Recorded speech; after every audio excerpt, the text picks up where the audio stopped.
Welcome to Pat's Cast, the unofficial Regina Pats podcast. This is our episode for October 14th.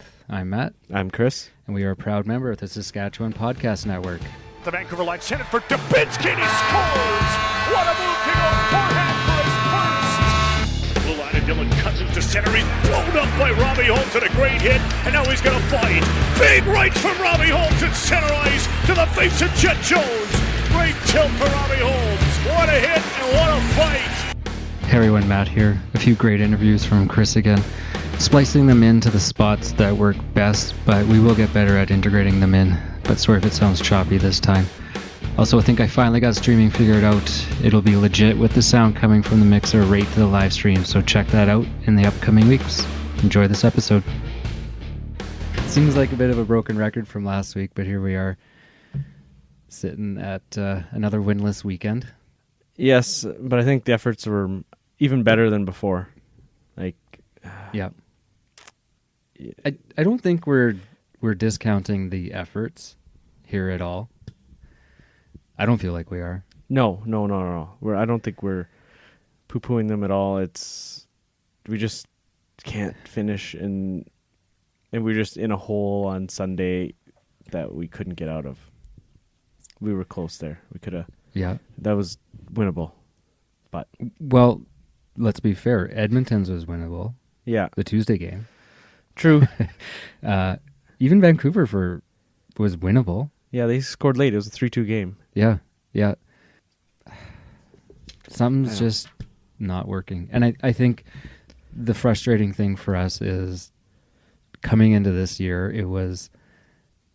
we were saying this is the same team from last year. All we can do is build. Yeah, we should be getting a little better. We should be going up, not down. Right. So we're sitting here at a 9-game losing streak. Again, like we said, we're not unhappy with efforts, but outcomes we certainly are. Yeah, definitely. The goaltender situation, I don't know if that's enough of an excuse, but going into the season, we knew Max Paddock was going to have to be our best player, the best player, and he either hasn't been or he's been injured, which now kind of makes you feel, should we have pulled the trigger so early on McNabb? And I know there's maybe some administrative rules, it sounds like, as to when and how these people are traded, but I don't know. I guess. Yeah, I mean, it sounds like this is a lingering effect from his shoulder surgery in the off season. So, I mean, if they knew there was issues, they probably wouldn't have traded McNabb. But obviously, this has come up after the fact, and he had that whole procedure. I was like, oh, they couldn't have got that done in the off season, but I'm sure they would have if they could have. Right? You don't want to do it in the middle of the season. Right. And then bringing in a backup that has almost no WHL experience is tough. Obviously, they aren't doing or going to have any plans for Pizzenti anymore. Doesn't seem like it. And then they give Keeper a shot on Sunday. It didn't work out, but it is what it is. They thought they'd give him a shot, and it didn't work. So I wasn't unhappy with his. No. I mean, for what he is. Yeah. To get thrown in and, Yeah, I mean, the first goal was a deflection off an errant stick. The last goal was a breakaway. It is what it is. So, but we can talk about Tuesday. I mean, that's a disappointment. Yeah, you're up 2-0, and I think maybe being the fourth game in 5 nights was a little factor. But I mean, they looked so good in that first period, even into the second, and then it was 3-1, and you said next goal. Yeah. Whoever scores the next goal will win the game. And Edmonton scored, and then they kept scoring. Yeah. Yeah, and it was that the goaltender change that they did. Yeah, they after changed the first period. After the first. Yeah. And then sometimes that's just, even if it's not the goaltender's fault. Yeah. Even though gives the team a kick in the butt. Yeah, it's just enough for whatever it is, change it up, and I mean, that worked for us on Sunday. Bell came in on Sunday, didn't give up a goal, gave us a chance. Right. I think I said up 2. It was 3-0 after the first. Yeah. Is Yeah. it 3-0 after the first? Yeah. All three in the first? Yeah. We were up 3-0. I know that. Yeah. Yeah. Yeah, because they scored 5 in a row. So Right. Yeah. Yeah.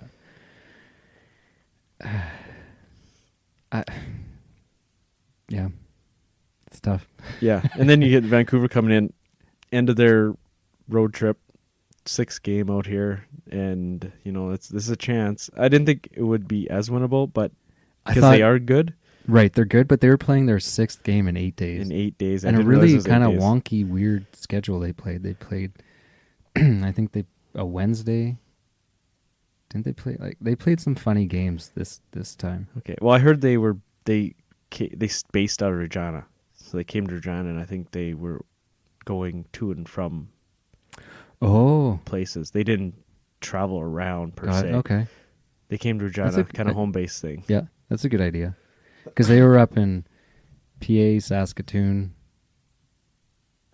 Moose Jaw, us.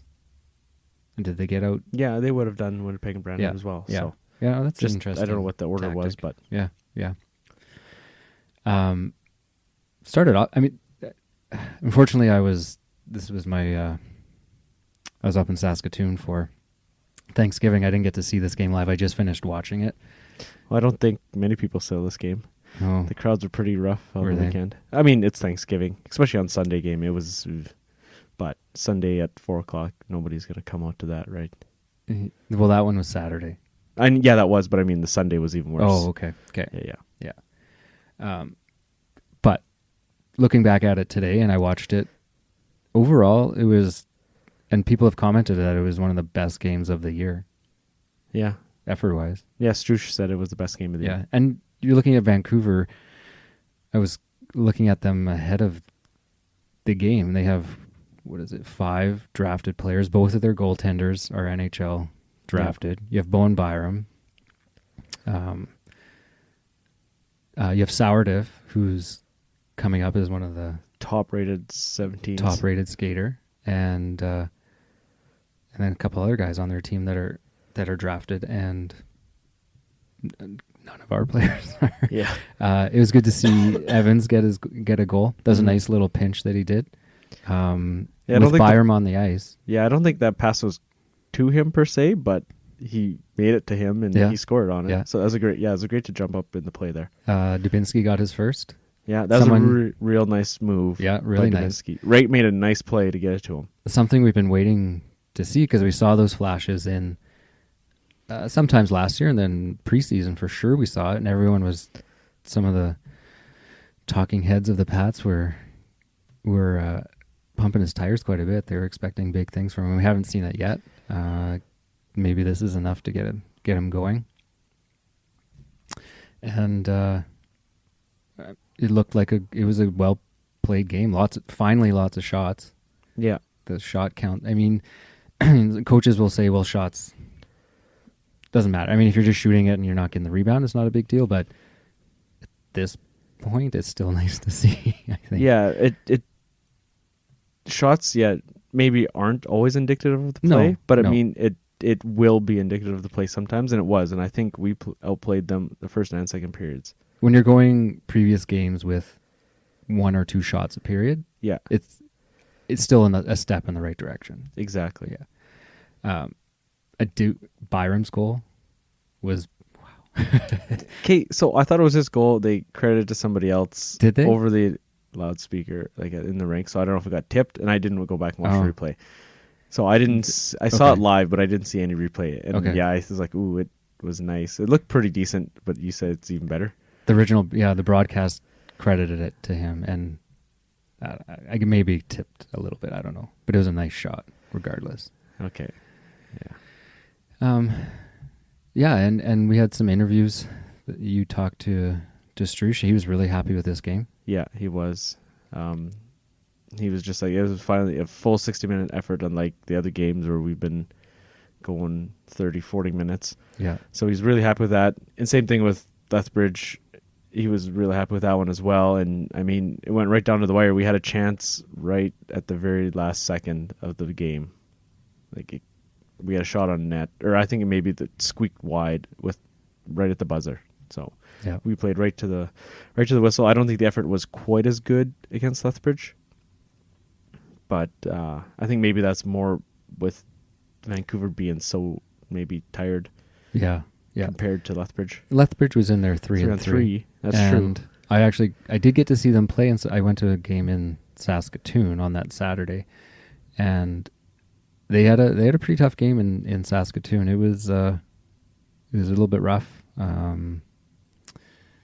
Saskatoon looked okay. They played them it was a pretty physical game. So I was wondering, coming into this Sunday game, maybe they would be a little bit tired, and maybe they were. Who knows? Maybe it could have been worse, but they're a beatable team. Looking into a nice little bit of a break here. It's actually, I guess, a home. Would you call that a home and home? It's a week apart. Maybe.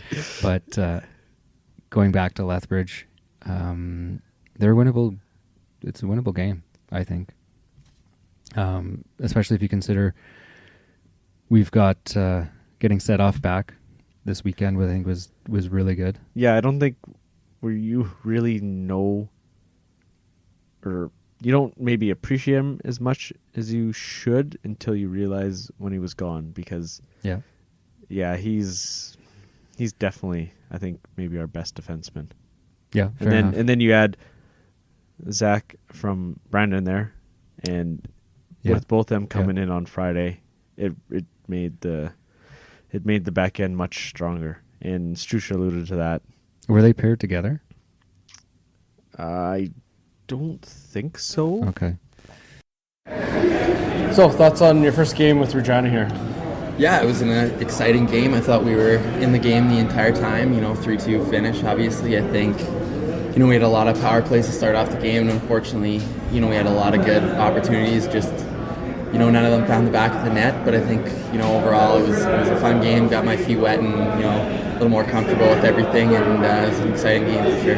Yeah, you've only had one or two practices with the team. Yeah. You're going to be running the power play by the looks of it. Thoughts on that? It's been struggling a bit before you got here, so... Yeah, I mean, the past 2 and a little bit years I've been, running the power play in Brandon, so I'm familiar with, with that, and, they're kind of doing a similar thing, and, something that I'm familiar with, so I think for me that's something that I really bring to the table as a hockey player, so that's something, obviously, I take pride in and I want to help the guys out with here. Well, let's talk a little bit about getting Zach Wytinck in. So coming into this season, we picked up... No, they weren't. No? No. Okay. We picked up Dawson Holt from Vancouver.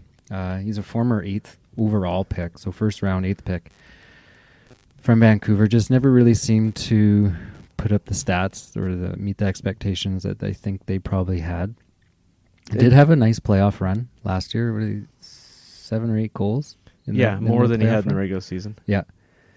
And probably brought in we had a 20-year-old opening.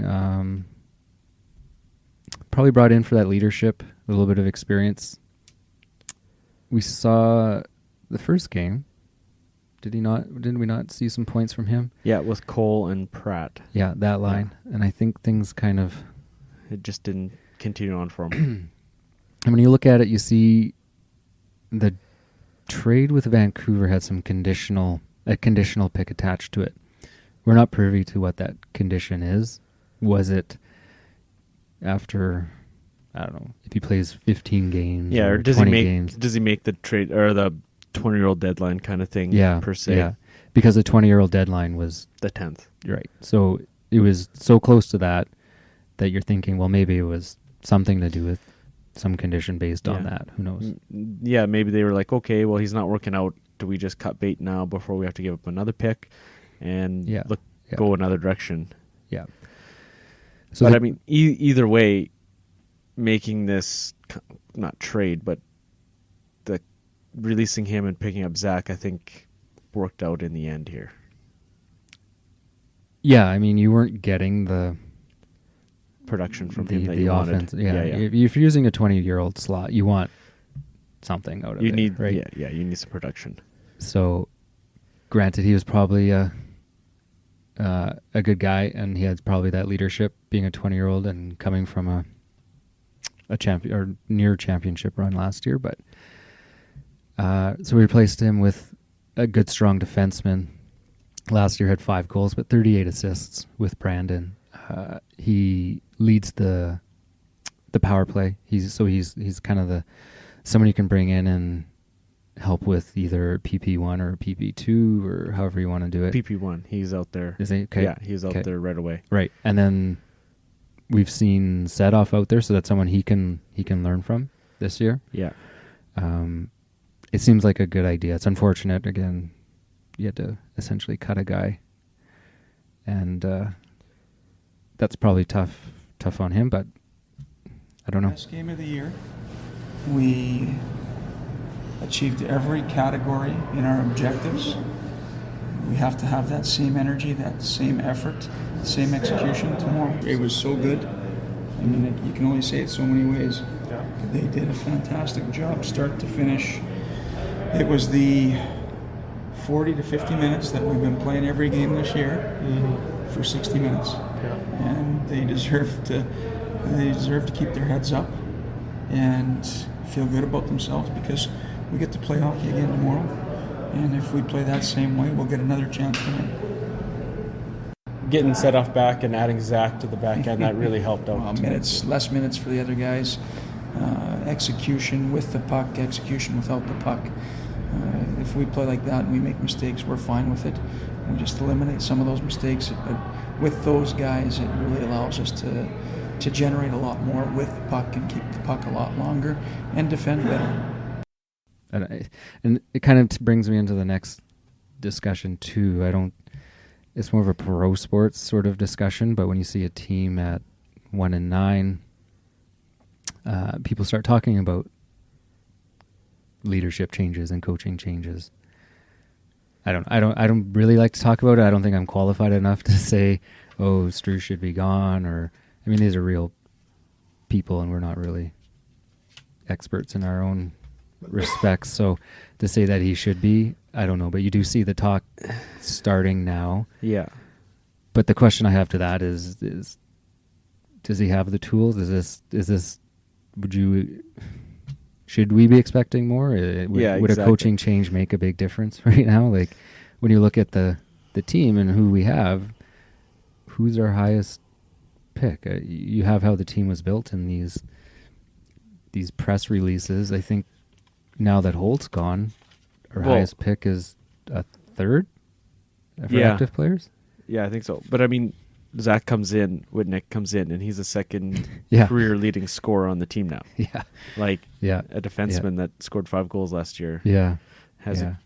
So I mean, exactly. I mean, there's always that like, oh, well, maybe they're just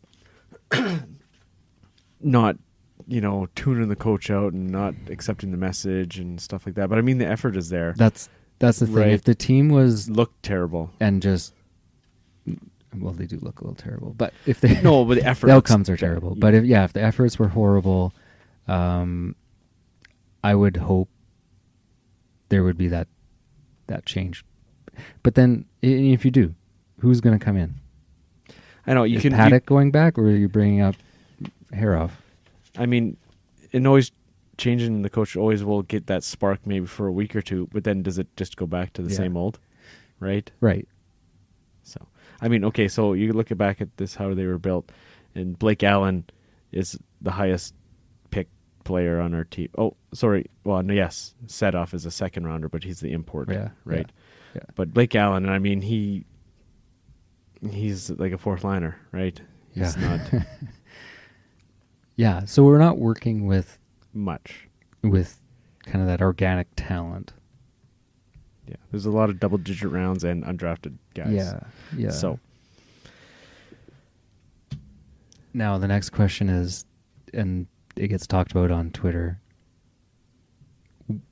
is this what we're living through right now? Was that Memorial Cup team was the bid worth it? No, some people say no, some people say yes. So I guess it's just your opinion, really. What's yours? I mean, I got to say it's worth it, yes. I'll go with it. Because I can be realistic and deal with this down season, these down seasons. I mean, it is disappointing to go to the rink and watch these games and lose 9 in a row. But because you're always going to have that turnover. So it's tough to keep a consistent winner like your pro sports where you can keep a consistent winner going. So you're always going to have the ups and downs. I mean, preferably you don't want the ups and downs, but it's going to happen in junior hockey. I'm just thinking we would have. I don't know where we would have been. Well, we do know where we would have been going in if we hadn't. So we made all those trades. We were sitting at like one game below 500, and then we built that team for the second half of the Memorial Cup season. So you probably would have been sellers. Well, I don't know. Who knows? Do you sell? Steal? Was there anybody? Yeah, and what would you have got? Would you have got? It's so It's just too theoretical, and I mean, who knows? Do we even make the trade from Mahura if they weren't going to do them or bid for the Memorial Cup, right? Yeah, the 2 years before that, like because they kind of built it then almost, right? Yeah, ish. So then you're going into that season. Your only real asset, Steele. Yeah. Right. And sure, maybe you would have got a first and a second, or I mean, you would have got at least a first. Yeah, maybe a couple firsts. Yeah. I don't know. Yeah, it just sucks. I mean, it's tough right now. It is tough. We traded, and now even this year, right? You're looking at the first round pick is Saskatoon's, is it not? Yes, but at least we have Swift Currents. Yeah, that's true. So, yeah, I know it's tough. It's hard to say. But give us your thoughts if you still think, or if you think either way, what you think. Yeah, that's a tough one. I don't know, but here we are now. And so going into the weekend, next weekend, again, Lethbridge on the Friday, Red Deer on Saturday. You saw Red Deer. Now we do follow this one girl that comments a little bit on Red Deer. I don't know if she's the writer for them or not. Oh, I don't know. I forget her name. But anyways, I follow her on Twitter. I don't know if we follow her. I just do on my personal, but sounds like Red Deer's been getting shellacked a little bit too. Yeah, they're in a tough division, but whooped 9-1 or something. Yeah. So I would say and they sold off. So they've sold off a couple guys this year already. So yeah, they don't have the most talent. But yeah, I did see them in Swift Current. I mean, Swift Current isn't great either, and it was kind of a boring game. It was a 2-1 game for most of the game, and then Red Deer got a couple goals late in an empty netter. So it wasn't the most exciting game. The crowd really wasn't into it there. But it is a winnable game, so hopefully we can maybe get a win there or even in Lethbridge. I'll see if we can get keep these efforts up. I think these are winnable games, in my opinion. I think so. It'd be nice we need a couple wins here. We need something. I mean, I interviewed Dominski and I said, is it kind of, is the effort and the not getting the results kind of getting you guys down? Is it kind of creeping into the dressing room? And he's like, no, you can't think like that. Like, you just got to stay positive and go from there. So, and that's where I think you need that consistency in coaching. Yeah. Because then if you start doing that, then you're sending that message of, you guys are hooped. Yeah. The season sucks. We need to hit. We got to move on. Something's seriously wrong, and it's like I don't know if that's a good message to send to these guys right now. And I don't really think that this ownership group will be quick to do that, right? I mean, Paddock and Struch are on the same page. They've been like that since they came here, and I know Struch was like, he was running the practice. He's doing all that even when John was still the head coach per se, right? Exactly. So, and really, if you're going to move, if you're moving Haroff up, he's probably the same. Yeah, he's pedigree. Like they're all the same. They're all on the same page, right? Yeah, so you'd have to bring in somebody from outside the organization if you really wanted to shake it up, right? Exactly. And I mean, I hate to use this analogy, but it's tough to get water from a stone, right? Yeah. And that's kind of what we're dealing with right now, unfortunately. I mean, it's been entertaining last couple games. I mean, they've put forth efforts, so that's what we want to see at least. Yeah. I mean, we're not getting whooped. Other than that PA game I was at where they got whooped, they haven't been, getting blown their doors off. So I wanted to do trivia this week. So I was thinking. Now, I'm not saying it's as bad as this, but I wanted to know what the longest losing streak was. Losing streak in the WHL.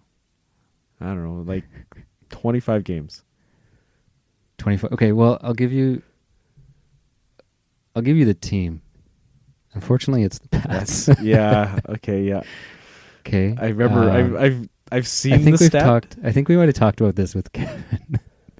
Yeah, last or time. talked about it, or I think he might have brought it up.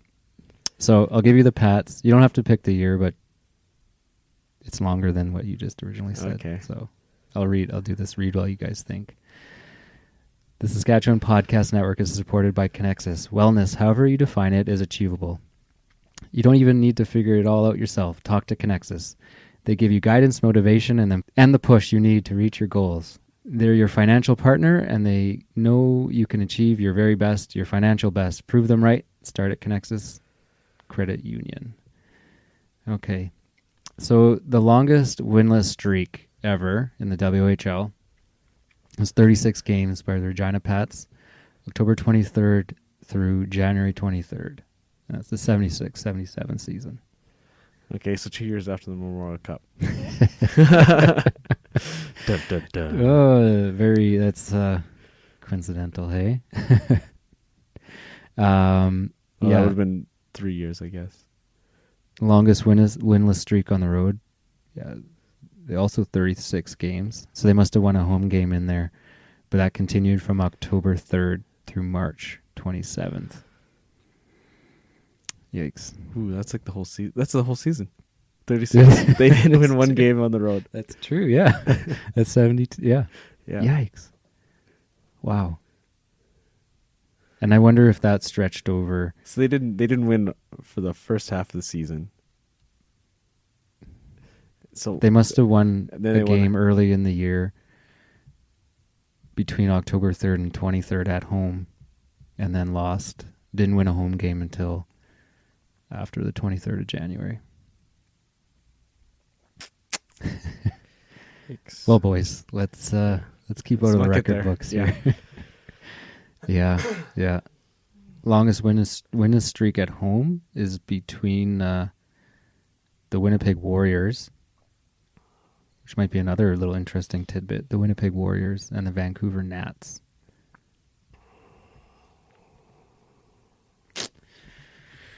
Well, we won't get that bad. Hopefully not. I mean, it took us a while to get a win at home last year. Yeah, I remember looking up a similar stat last year, and it was we weren't close to the record, but it did take us a while. Yeah. Well, anyway, we're looking at the 18th, 19th, 2 away games, and then probably a nice week off. Full week off. Yeah. For the Prairie Classic, and I actually just saw a tweet from Claire Hanna. They're starting the ice. Yeah, I did see that tweet. Yeah. The Riders are practicing at the U of R already today. Okay. Yeah, they're getting so they've got the boot already. Yeah. Take a hike. So that's 2 weeks from now. So it's gonna take a couple weeks for setup, and then yeah, that's exciting. I mean, I think there's still lots of tickets available. I mean, for the $20, yeah. Yo, I would imagine. $20, like, how can you not go? Yeah, if it's something you want to see, if you just want to experience an outdoor game and you don't want to shell out the $150 minimum. Oh, at least. I was looking at our tickets that we had for season tickets, and they were two something. Yeah, for your rider seat that you said. Yeah, and that was way up in the corner. 513 or something, way up there. Yeah, you need binoculars to watch it. Pretty much, right? Yeah, because the rink is so small compared to the football field, right? You're so far away to begin with. Yeah. So, I mean, yeah, Yeah, we're just going for the experience. Like, you're not going to be able to watch a hockey game. Yeah. So, and hopefully the weather's going to be nice. That's a question mark right now. It is. I mean, it's supposed to be nice this week and into the next weekend. If it was like it was yesterday, at least in Saskatoon. Yeah, yesterday was nice. Imagine it was nice here too. Yeah. It was beautiful. That's all we can hope for. Yeah. It shouldn't be minus 30, so that's all matters. They actually got a bit of a nice break here. They played quite a bit here in these the first couple of weeks of October, and then it slows down a little bit. Maybe that can help them get some practice time in. Yeah, it looks like they almost got a week off there mid-November. Mm-hmm. A couple games at home, and then they're off on an Alberta road trip instead of the West Coast road trip during Exhibition. Right. That's good, and I'm going down American Thanksgiving again, so I'm not going to miss any home games. It is what it is, losing streak, but you know, the effort's there, and hopefully we can get a W soon here. Yeah. It's rough, though, when you see the stands light and... I mean, this weekend was late, but that's Thanksgiving weekend. I'm going to give people a pass, but sure. I mean, the 50-50 was pretty weak. Both weekend games were under 10,000. I was like, ooh. Yeah, usually like 7. Oh, that far under 10. Yeah. Oh. Yeah. Yeah. When there was high attendance, the 50-50 would get over. It was 20 on the weekends. 20, yeah. And then 10 to 15 during the week. So, and the weekend game isn't even getting 10 anymore. But I mean, it was sparse this weekend, but there's a caveat there. Should be better odds to win the jersey raffle, but... Yeah, I was going to go look on Sunday, but I didn't... nobody... Was it McKinley on Sunday? No, it was Sanders. Kale Sanders, so pretty light wear.